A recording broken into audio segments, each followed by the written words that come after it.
আমার মাজারের কাছে এসে দাঁড়িয়ে থাকলো।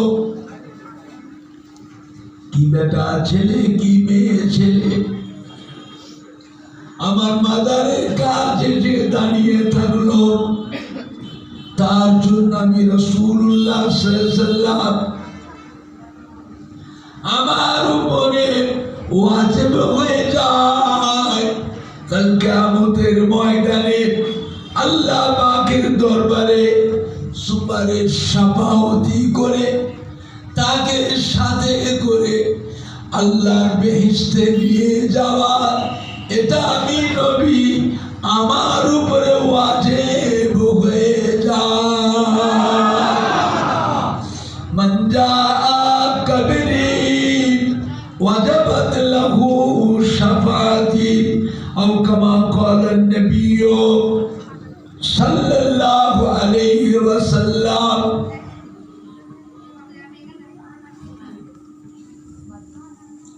আল্লাহ নবী ফরমাতে, যে ব্যক্তি মদিনার মসজিদে নববী শরীফে 40 ওয়াক্ত নামাজ বা জামাতে শরিয়া আদায় করলেন, কিয়ামতের কঠিন হাসরের দিনে আমি রাসূলুল্লাহ সাল্লাল্লাহু আলাইহি ওয়াসাল্লাম তাকে সাথে করে নিয়ে আল্লাহর বেহেশতে নিয়ে যাব।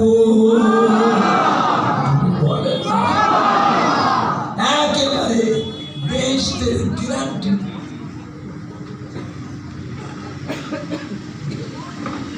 বেহেশতের গ্যারান্টি দিবার অধিকার একমাত্র আল্লাহ পাক আমাদের নবীকে দিয়েছে। অন্য কোন নবী আলাইহিস সালামকে আল্লাহ দেন? আল্লাহ পাকের নিয়ামত এমনি সারা বিশ্বের মুসলমান দুনিয়ার এক প্রান্ত থেকে আরেক প্রান্তের মুসলমান যিনি যেখানে আছে,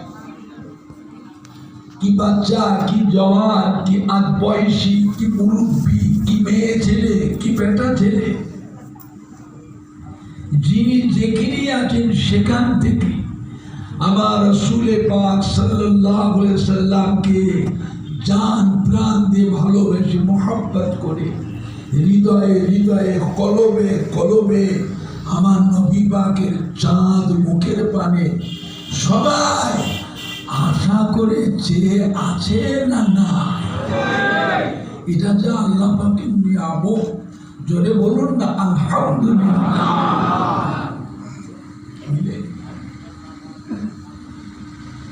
আল্লাহ পাক আমাদের সকলকে কবুল করুন, জোরে বলুন আল্লাহুম্মা।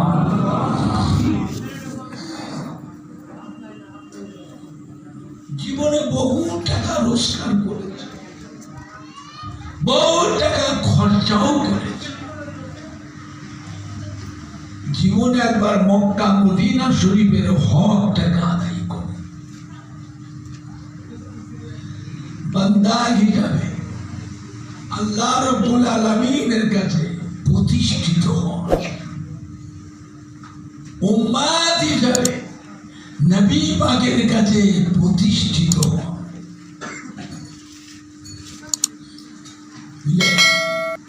আমার ভাইজানরা, বাপ জানেরা, যুবক, একদিন আপনাকে আমাকে আল্লাহ রাব্বুল আলামিনের সম্মুখে মুখ দেখাতে হবে না হবে? উম্মাত হিসেবে একদিন আল্লাহ নবীর নূরের সুপারিশ শাফাআত দরকার হবে না হবে না? নবীর সুপারিশ ছাড়া, শাফাআত ছাড়া একটা উম্মত বেহেশতে যেতে পারবে না। আমার ভাইজানরা, সুপারিশের দায়িত্ব আল্লাহ পাক আমাদের নবীকে দিয়েছেন, জোরে বলবেন না? আমার ভাইজানরা, বাপ জানেরা, ওয়াজ শুনবার অভাব, চিরকাল দুনিয়ায় থাকার জন্য আল্লাহ পাক কাউকে পাঠান। সে আমি বলি আর আপনি বলি। আজ বলেন 20 বছর পরে বলেন মরণ একদিন হবে। এমন একটা জায়গা যে গিয়েছে আর ফেরে না। যাকে আল্লাহ ডাকবে জনমের মতো ডেকে নেবে, কিয়ামত পর্যন্ত আর একবার দুনিয়ার বুকে উঁকিটাও মারতে আর পাঠাবে না। বুঝলে আমার ভাইজানরা, বাপজানেরা, যুবকেরা, মরার আগে চিন্তা করুন কি নিয়ে যাব। আমাদের সাথে যাবে কি? যাবে আমাদের ঈমান, জোরে বলুন ইনশাআল্লাহ। আর আমাদের সাথে যাবে কি?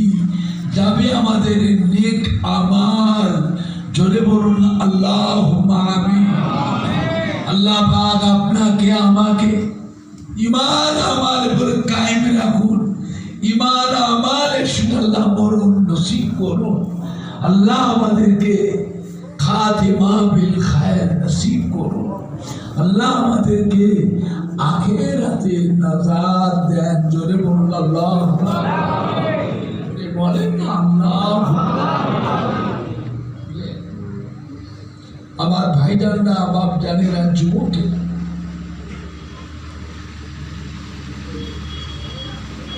আল্লাহ রাব্বুল আলামিন আমাদের নবী পাকের হায়াত দিলেন 63 বছর। কত বছর? 63 বছর। আমার নবী পাকের উম্মতের হায়াত আল্লাহ কমিয়ে দিয়েছে। উম্মতের হায়াত অধিকাংশ উম্মাত 63 বছরের মধ্যেই মরে যাবে। কিছু সংখ্যক উম্মাত 63 পার হবে, 70, 72, 75, 80, 85। মিক্সারে হাই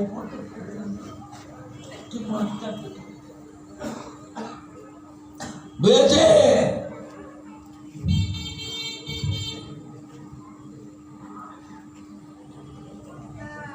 কিছু সংখ্যক, বেশিরভাগ 63 ভেতরে মরে যায়। তার মধ্যে বয়স আপনার কত হলো? 50, 45, 48, 52, 55। এবার হাতে করে গুনে গুনে দেখেন আর ক বছর বাঁচবে। কারো 10 বছর, কারো 11 বছর, কারো 8 বছর, কারো 7 বছর। এই আমাদের হায়াত সামনে আছে। যার জীবনে 50 বছর সময় পার হতে পারলো, যার জীবনে 52 বছর, 55 বছর পার হতে পারলো, তার জন্য 7 বছর, 8 বছর, 10 বছর পেরে তার বেশি সময় লাগবে না। স্বপ্নের মতন পার হয়ে আখিরি জামানা বছরগুলোকে আল্লাহ মাসের মতন পার করবে, মাসগুলোকে আল্লাহ সপ্তাহের মতো পার করবে, 3 দিন একদিনের মতন পার হবে। এইরকম করে করে মানুষের বয়সটা বেশি হয়ে যাবে। মানে বুঝতে পারবেন যে কত বয়স হয়েছে। কথা বুঝতে পারছে না? পারছেন? বয়সটা কত হয়েছে ও নিজেও অনুভব করতে পারে। আমার নবী পাক চিন্তিত হয়ে বললেন, আল্লাহ পাক আমার উম্মতের হায়াতটা কমিয়ে দিলে। আল্লাহ পাক আমার উম্মতের হায়াত কমিয়ে দিলে। পূর্বের কালের জামানার নবী আলাইহিস সালামদের উম্মতের হায়াত এত বাড়িয়ে দিলে। 700 বছর, 900 বছর, 1000 বছর, 1200 বছর, 1500 বছর, 1800 বছর, 2000 বছর। আমার উম্মতের হায়াত কমিয়ে দিল। আল্লাহ পাক আমার উম্মতটা কি করে পারবে? অন্য নবীর উম্মতের শুধু পাল্লা দিতে পারবে না। তাদের বয়স যেমন বেশি, আমলটাও তেমন বেশি। আর বয়স কম হলে আমল বেশি হবে না কম হবে? কথা বলে না। তা আমার উম্মত তো পারবে না অন্য নবীদের উম্মতের সাথে আমলের দিক দিয়ে পাল্লা দিতে পারবে না। আল্লাহ কি বললেন? হাবিব, উম্মতের ব্যাপারে অত চিন্তা করবেন না, আমি আল্লাহ আপনাকে ভালোবাসি। আপনার উম্মতের হায়াত কমিয়ে দিয়েছি, কিন্তু আপনার উম্মতের মর্যাদাটা বাড়িয়ে দিয়েছি। জোরে বলবেন না? আরেকটু জোরে বলা যাবে? আপনার উম্মতকে আমি আল্লাহ পাক একটা রাত দিয়েছি, যে রাত্রিরে একটা রাত জাগরণ করলে, একটা রাত জেগে জেগে নামাজ পড়লে, তাহাজ্জুদের নামাজ পড়লে, জিকির আজকার করলে, তাসবিহ তিলাওয়াত করলে, দরুদ শরীফ পড়লে, ওই এক রাতের বিনিময়ে আমি আল্লাহ পাক তাদের নামায় আমলে হাজার হাজার মাস নফল আমলের থেকে বেশি নেকি লিখে দেবো। জোরে বলবেন না? হায়াত কম থেকে মন খারাপ করছে, আমি যে আপনার উম্মতের মর্যাদাটা বাড়িয়ে দিয়েছি। আমার ভাইজান না, বাপ জানে না, যুবক, আল্লাহ পাকের নিয়ামত, কিয়ামতের ময়দানে সমস্ত নবীদের উম্মতকে আল্লাহ কাতারে কাতারে দাঁড় করাবে। কাতার হবে 120টা কাতার, 120 কাতার হবে। আমার রাসূল পাক ফরমাচ্ছে, হযরত আদম নবী থেকে নিয়ে হযরত ঈসা নবী আলাইহিস সালাম পর্যন্ত উম্মত হবে 40 কাতার। আমি নবী মুহাম্মদ সাল্লাল্লাহু আলাইহি ওয়াসাল্লাম, আমার একা উম্মতের কাতার হবে 80 কাতার। জোরে বলবো? আর একটু জোরে বলা যাবে? আমার ভাইজানরা, বাপ জানেরা, যুবকেরা, এমন একটা নবীর উম্মত আল্লাহ আপনাকে আমাকে, যে নবীর উম্মতের আশা নবীরাও করেছিলেন। আল্লাহ আমাদের কাছে নবী না করে, রাসূল না করে, পয়গম্বর না করে, আপনার আখিরি জামানার পয়গম্বরের উম্মত করে যদি পাঠাতে, তা আমাদের জীবনটা ধন্য হতো। আর আমি আপনি দোয়া চাইতে না চাইতেই আল্লাহ পাক আমাদের ঘরে সেই নবীর উম্মত হিসাবে কবুল করেছেন। খুশি না বেজা? খুশি না বেজা? কিরকম খুশি? হাত তোলে জোরে তকবীর দেন। নারে তকবীর, নারে তকবীর, নারে তকবীর। আহলে সুন্নাতুল জামাত, আহলে সুন্নাতুল জামাত, ফুরফুরা শরীফের দাদা পীর কেবলার হক সিলসিলা, ফুরফুরা শরীফের দাদা পীর কেবলার হক সিলসিলা। সম্মানীয় উলামায়ে কেরামগণ, সম্মানীয় যুবক বৃন্দ, সম্মানীয় কমিটি সাহেবানগণ, সম্মানীয় কমিটি সাহেবানগণ, ফুরফুরা শরীফের দাদা পীর কেবলার হক সিলসিলা, বড়া গ্রামবাসীগণ, মহিলাগণ, মহিলাগণ,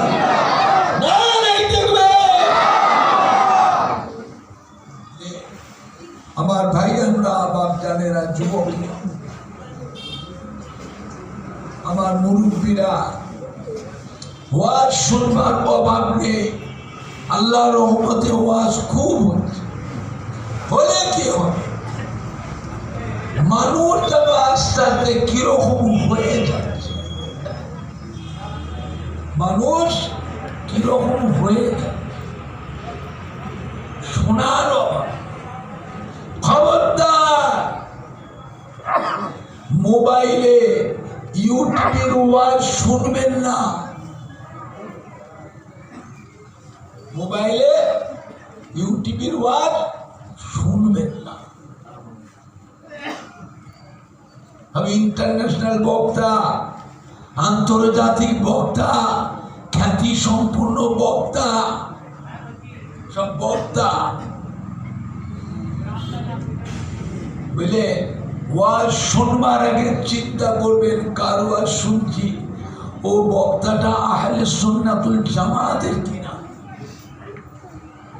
আহলে সুন্নাতুল জামাতের বক্তা ছাড়া ওয়াজ শুনবেন না। এই ওয়াজ শুনে আমাদের ছেলেদের মধ্যে, কলিজার টুকরা সন্তানদের মধ্যে কিছু কিছু কয়লার পরিণত হয়ে যাচ্ছে। কয়লা, কয়লা বলে হাজারবার যদি সাবান দিয়ে ধোয় কয়লা পরিষ্কার হবে? এর আবার জীবনও পরিষ্কার ভালো হবে।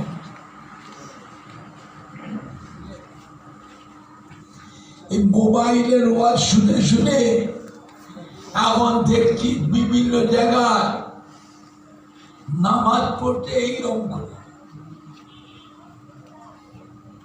আর এইখানে হাত মারছে। আবার নামাজ পড়তে পড়তে এমন এমন করছে।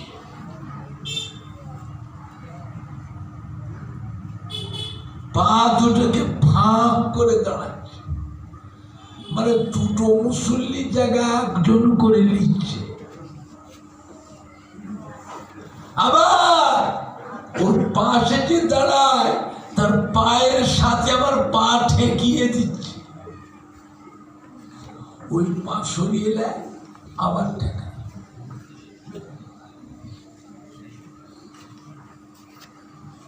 জামাতে যদি নামাজ পড়ে দেখবে ইমাম সাহেব যখন দোয়াল্লি বলে ও পেছন থেকে আওয়াজ দেয় আমিন।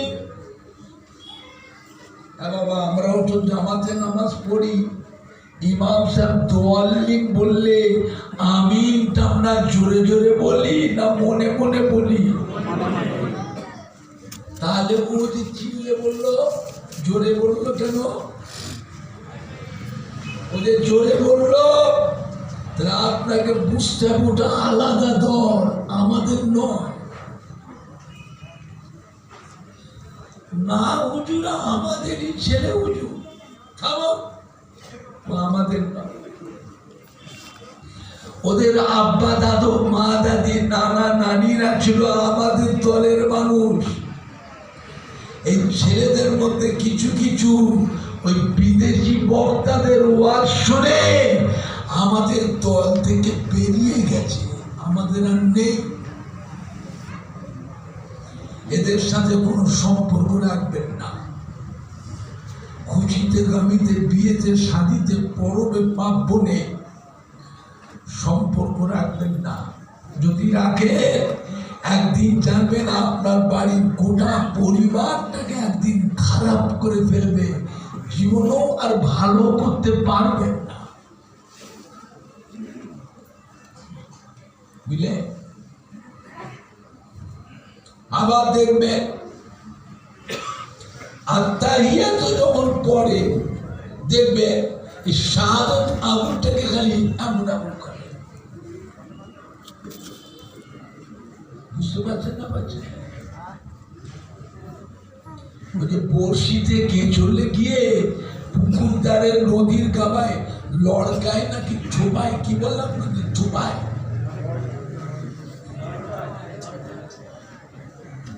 সব সময় এরকম।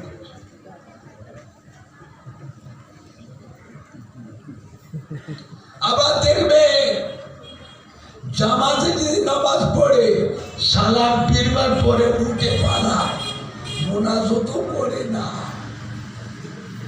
এরা আমার নবীর সুন্নত নামাজটাও পড়ে না, এরা নফল নামাজও পড়ে না, বুঝলে? নবীর নামে বিয়াদুবি কথা।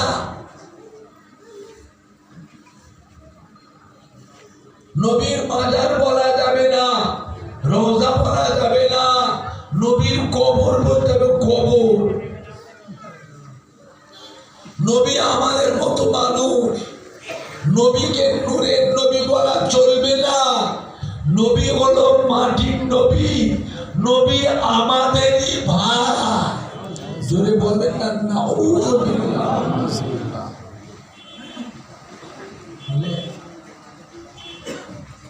শবে বরাতে মুহররম মাসে রোজা নাই, নামাজ নাই,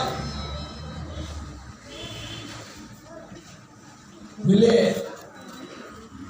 আখির 4 সোমবার নামাজ নাই, শবে মেরাজে নামাজ নাই, রোজা নাই।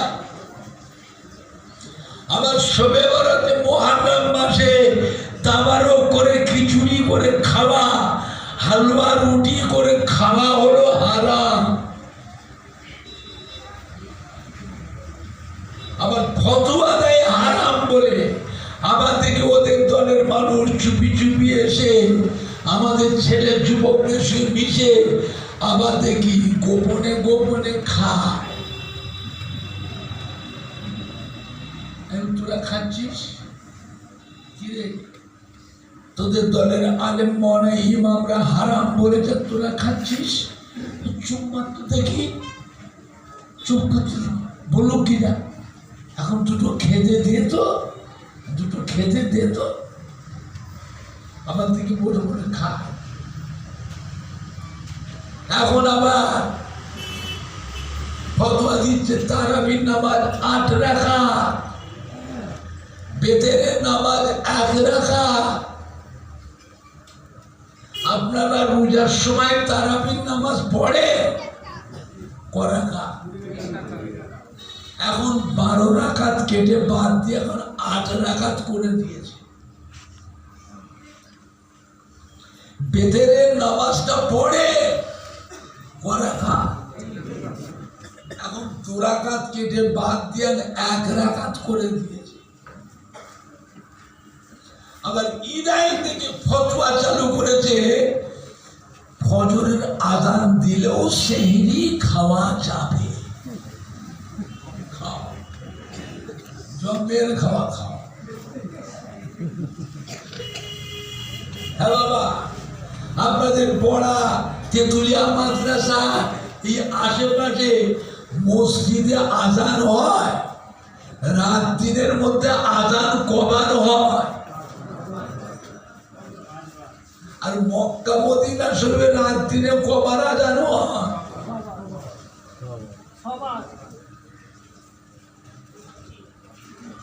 মদিনার মসজিদে নববী শরীফে আযান শুরু হয়ে গেছে।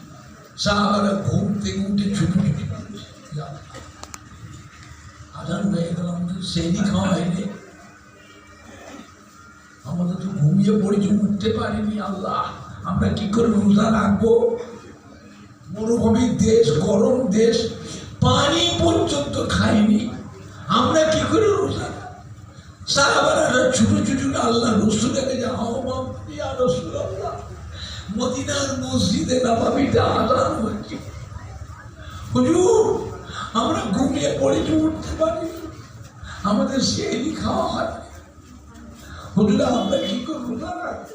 মরুভূমির দেশ, পানি পর্যন্ত খাইনি, ইয়া রাসূলুল্লাহ, মদিনার মসজিদে নববীতে আযান হচ্ছে। আল্লাহ রসুল বাবারা চিন্তা করুন, বাবা আযান হোক, তোমরা খাও, তোমরা খাও, রোজা হবে, তোমরা খাও। সাহাবারা সব খেয়েছিলেন, সাহাবায়ে কেরামরা খেয়েছি। এটা কিসের আযান? কথা বলে না কিছু?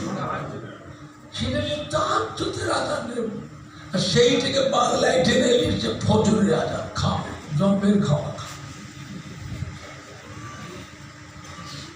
আমি নিজে, আমার নিজের একটা ঘটনা,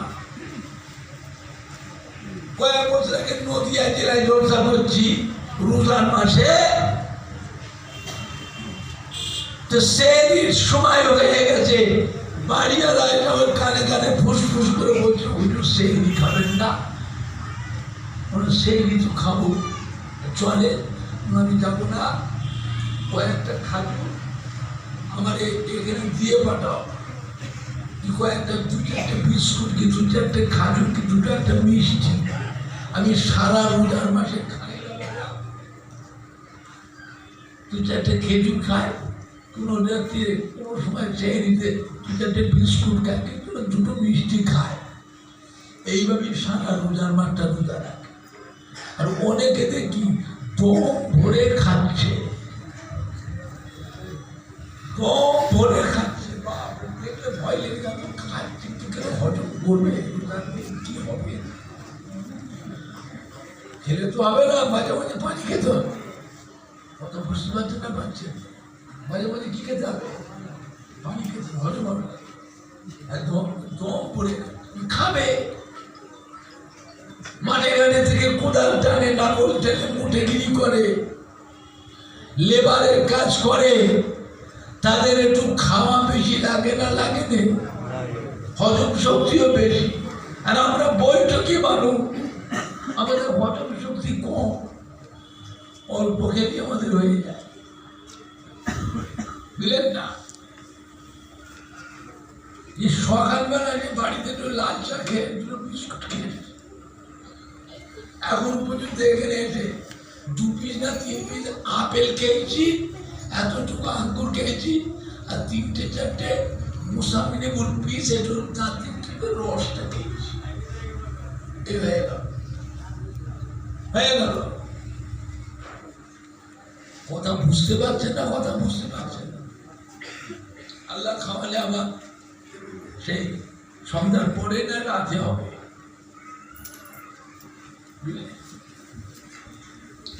তা আমাকে এনে তুলে স্টেজে আমার সঙ্গীদের নিজে বাসায় খাইয়ে দাও, আমি খাচ্ছি, আমার মসজিদে ফজরে আযান হচ্ছে, ফজরে বাড়িওয়ালা ছুটে গিয়ে আযান দিতে দিতে গিয়ে আযান হয়, আযান বন্ধ হয়ে গেল, মাইক বন্ধ করে দিচ্ছে, আযান বন্ধ হয়ে গেছে, আর আযান দিচ্ছে বন্ধ হয়ে গেল, আমি তো মাইকে সুইচ অফ করি যে আযান দিচ্ছে বলে, কি হলো, দেখো তো মসজিদে মাইক খারাপ হয়ে গেল না, কারেন্ট চলে গেল, দেখেন তো।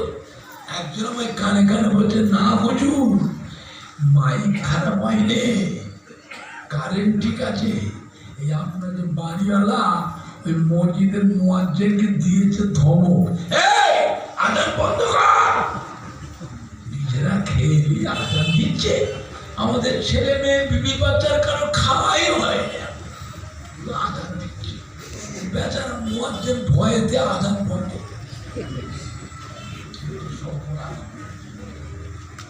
ডাক বাড়িওয়ালাকে, বাড়িওয়ালাকে ডাক, কি করলে, আযান বন্ধ করে, আমাদের তো কারো আপনাদের খাওয়াতে খাওয়াতে সময় শেষ, আমাদের তো কারো খাওয়াই না, ছেলে মেয়ে বিয়ে, আমরা তো রোজা রাখবো, তা রোজা রাখবো তো, এতক্ষণ কি করছিল, খাওনি কেন?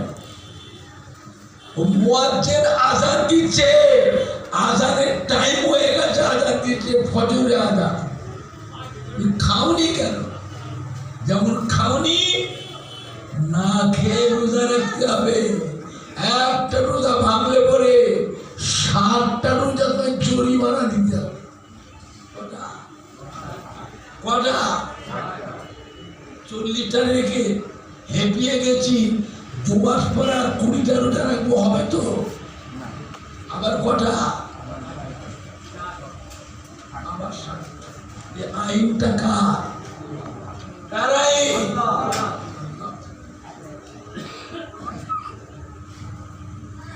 মানবেন মানবেন, না মানবেন কিয়ামতের দিনে। মেয়েদের জন্য আল্লাহ কিছুটা ছাড় দিয়েছে।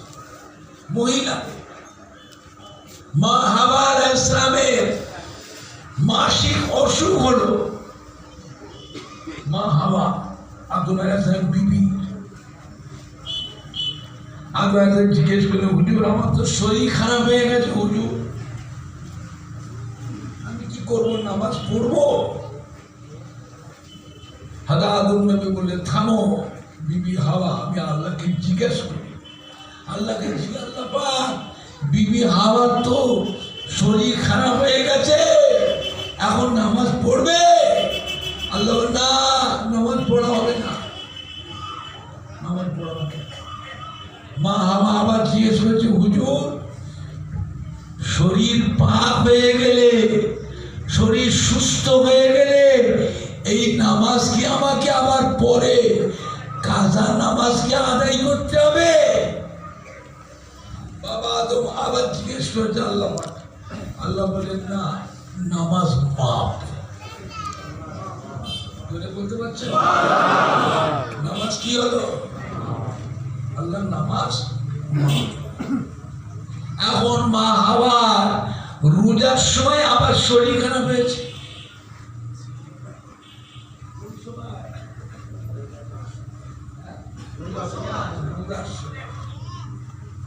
মা হাওয়া বলছে, হুজুর আমার তো শরীর খারাপ হয়ে গেছে রোজার সময়, কি করে কি করবো, আমি কি রোজা রাখবো? বাবা বললেন, না না, খবরদার না, রোজা রাখা যাবে না, চলবে না। মা হাওয়া আবার জিজ্ঞেস করেছে, হুজুর শরীর ভালো হয়ে গেলে, পাক হয়ে গেলে এই রোজা কি পরে আমাকে কাজা রোজা আদায় করতে হবে? বাবা আদম ফট করে বলে বলেন, না না, রোজাও মাফ, রোজা মাফ। আল্লাহ ধরে এই আদম কি করলে, তুমি কেন বললে? আমায় জিজ্ঞেস করেছে। এমনি সময় যখন হলো আমায় জিজ্ঞেস করলে, আমি বললাম নামাজ পড়তে হবে না। আবার জিজ্ঞেস করলে, বিবি হাওয়া বলছে শরীর ভালো হয়ে গেলে, পাক হয়ে গেলে এই নামাজ কি আমায় পরে কাজা আদায় করতে হবে? আমি আল্লাহ বললাম না, নামাজ মাফ। তো রোজার সময় যখন হলো তুই নিজের মন থেকে কেন বললে? আমায় জিজ্ঞেস করেছিলে, যেমন নিজের মন থেকে বলেছ মাফ হবে না, রোজা আবার আদায় করতে হবে। কিন্তু রোজার সময় যত নামাজ কাজা হবে, নামাজগুলো মাফ। রোজা তো বলে নিজের মন থেকে কেন বললে? হবে না, মাফ হবে না। তবে মেয়েদের দিন আল্লাহ একটু সহজ করে দিন, আসান করেছে। একসাথে 10টা 12টা রোজা, যে শরীর না পাক হওয়ার জন্য রোজা করা বাদ যায়, একসাথে সব রোজা দুটো দুটো করেও রাখতে পারবে। কোনো মাসে 2টো, কোনো মাসে 3টে, কোনো মাসে 1টা। এটা মেয়েদের জন্য আল্লাহ ছাড় দিয়েছে, কিন্তু পুরুষদের জন্য একটা বাংলে কিন্তু কটা, 60টা। 40টা রেখে হেঁটিয়ে গেছি, 2 মাস পরে আর 20টা রাখবো, হবে তো? আবার কটা, 60 নেই। বুঝলে আমার ভাইরা না, বাপ জানেরা, যুবকেরা, গত 1 সালে আমি মক্কা শরীফে গেছি হজে। 1 সালে হজে গেছিলাম। সেই বছর আবার রমজান শরীফ মাসে আমি উমরাতেও গিয়েছিলাম। 1 সালে উমরাতে গেছিলাম। কাবা শরীফে তারাবির নামাজ পড়েছিলাম 20 রাকাত। মদিনার মসজিদে নববী শরীফে তারাবির নামাজ পড়েছিলাম 20 রাকাত। আর এবছর গিয়েছিলাম এই যে ওই যে আপনাদের ভিতরে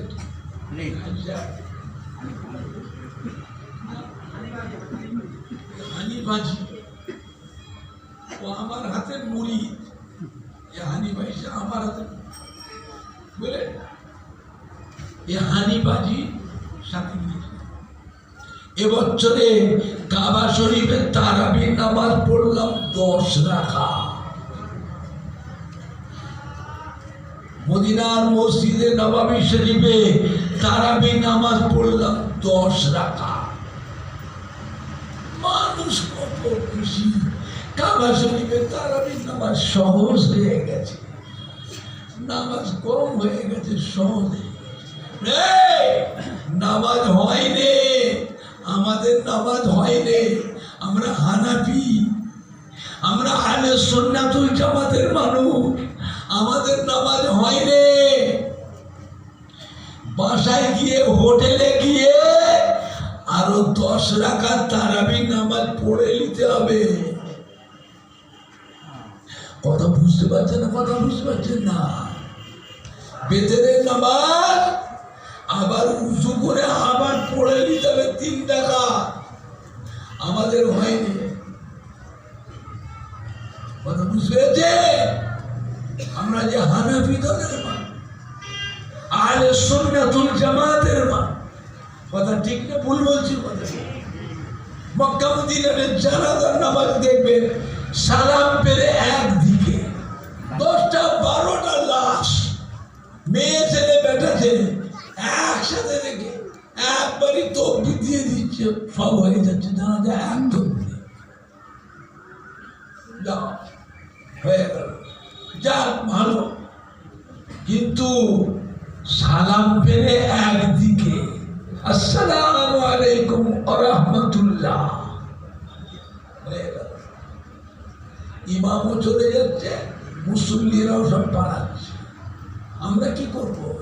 আমরা আহলে সুন্নাতুল জামাতের মানুষ, আমরা হচ্ছে হানাফি দলের মানুষ। আমরা কি করব? ডান দিকে সালাম দিয়ে দাঁড়িয়ে থাকবো না আমরা ওদের সাথে নামাজ ছেড়ে দিয়ে পালাবো? কি করবে? আমাদের ঘরে আর একটা সালাম নিজের থেকে বলে নিতে হবে, আসসালামু আলাইকুম ওয়া রাহমাতুল্লাহ। তবেই হলেন হানাফি, তবেই হলেন আহলে সুন্নাতুল জামাতের মানুষ। কথা ঠিক না ভুল বলছি? কথা আবার ভাইজানরা বাপজানেরা, আখির জামানা, কত ভেজাল, কত ভেজাল, বুঝলেন না? আল্লাহ আমাদের সকলকে হেফাজত করে। একটা ছাতার নিচেই থাকবে, ছাতা পাল্টাবেন না বাবা। ছাতা একটা ছাতার নিচেই থাকবেন, ছাতা পাল্টাবেন না।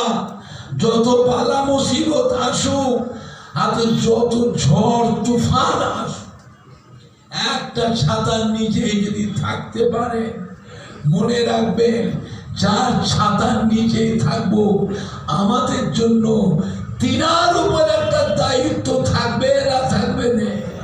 একটু হানা কিছু বলে।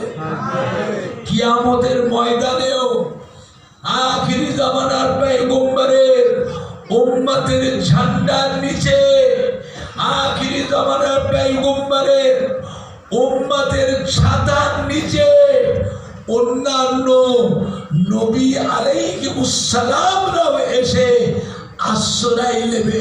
জোরে বলবেন না? আর একটু জোরে বলা যাবে? আর একটু জোরে বলা যাবে? নারে দেখবে, নারে দেখবে।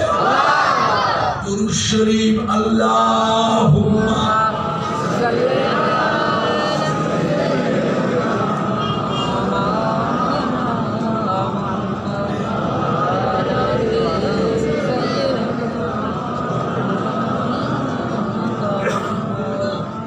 আল্লাহুম্মা সাল্লি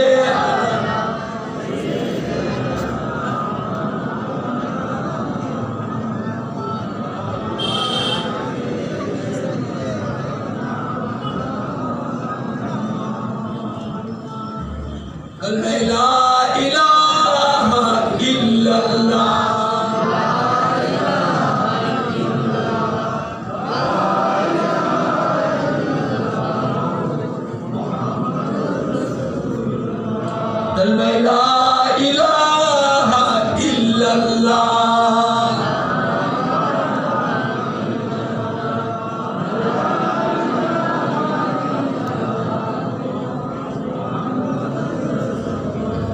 লা ইলাহা ইল্লাল্লাহ।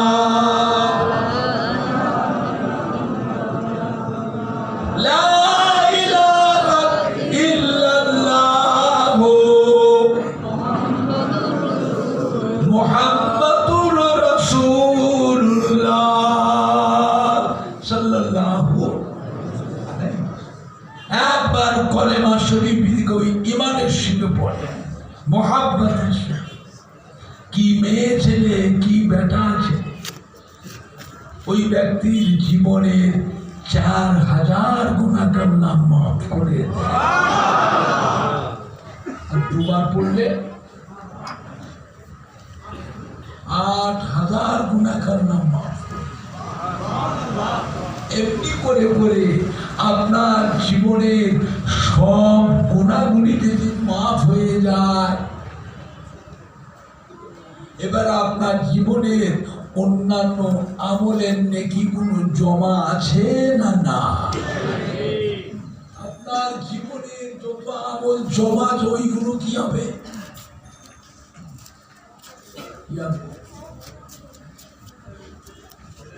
জানার দরকার আছে না না? পাবে কোথায়?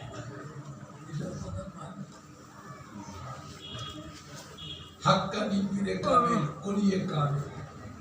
আমি চিন্তা করি আল্লাহর ওলিদের কাছে বসা ওঠা করতে অনেক কিছু নিয়ামত পাওয়া যায়, অনেক কিছু নিয়ামত শিখা। আল্লাহর তরফ থেকে যখন কোনো কথা আল্লাহর নবীদের উপরে আসে, ওইটাকে বলা হয় ওহী। কি বলা হয়? আর আল্লাহর ওলিদের কাছে যখন আল্লাহর তরফ থেকে কোনো কথা আসে, ওইটাকে বলা হয় ইলহাম। কি বলা হয়? ইলহাম।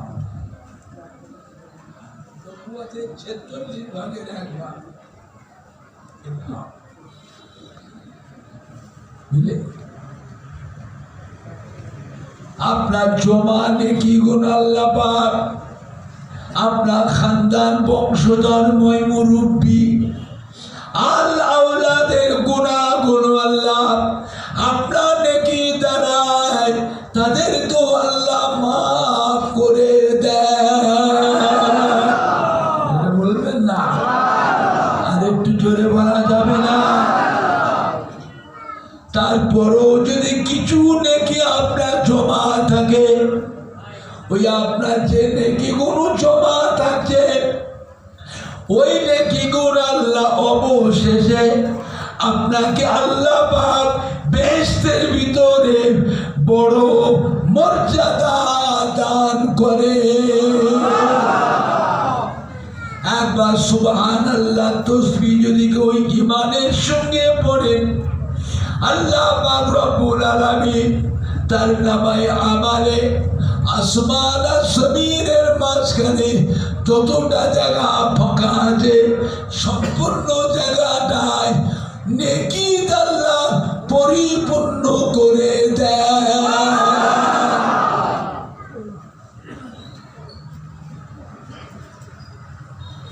একবার সুবহানাল্লাহ তাসবিহ পড়ার জন্য আল্লাহ খুশি হয়ে ওই বান্দার নামে বেহেশতের বাগিচায় একটা সুন্দর একটা গাছ রোপণ করেন। জোরে বলুন। এই গাছটা এত সুন্দর হয়,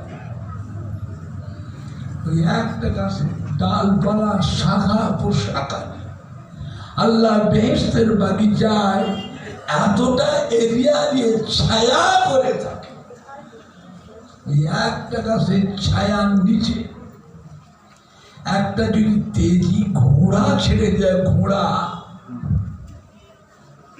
ওই ঘোড়াটা রাত দিন ওই একটা গাছের ছায়ার নিচে রাত দিন খালি ছুটবে। ওই একটা গাছের ছায়ার এই মাথা থেকে ওই মাথাটায় যেতে জন্য দুনিয়ার 500 বছর সময় লাগবে। বাবা, এইরকম গাছ আল্লাহর বেহেশতের বাগিচায় অসংখ্য কোটি কোটি আছে না না?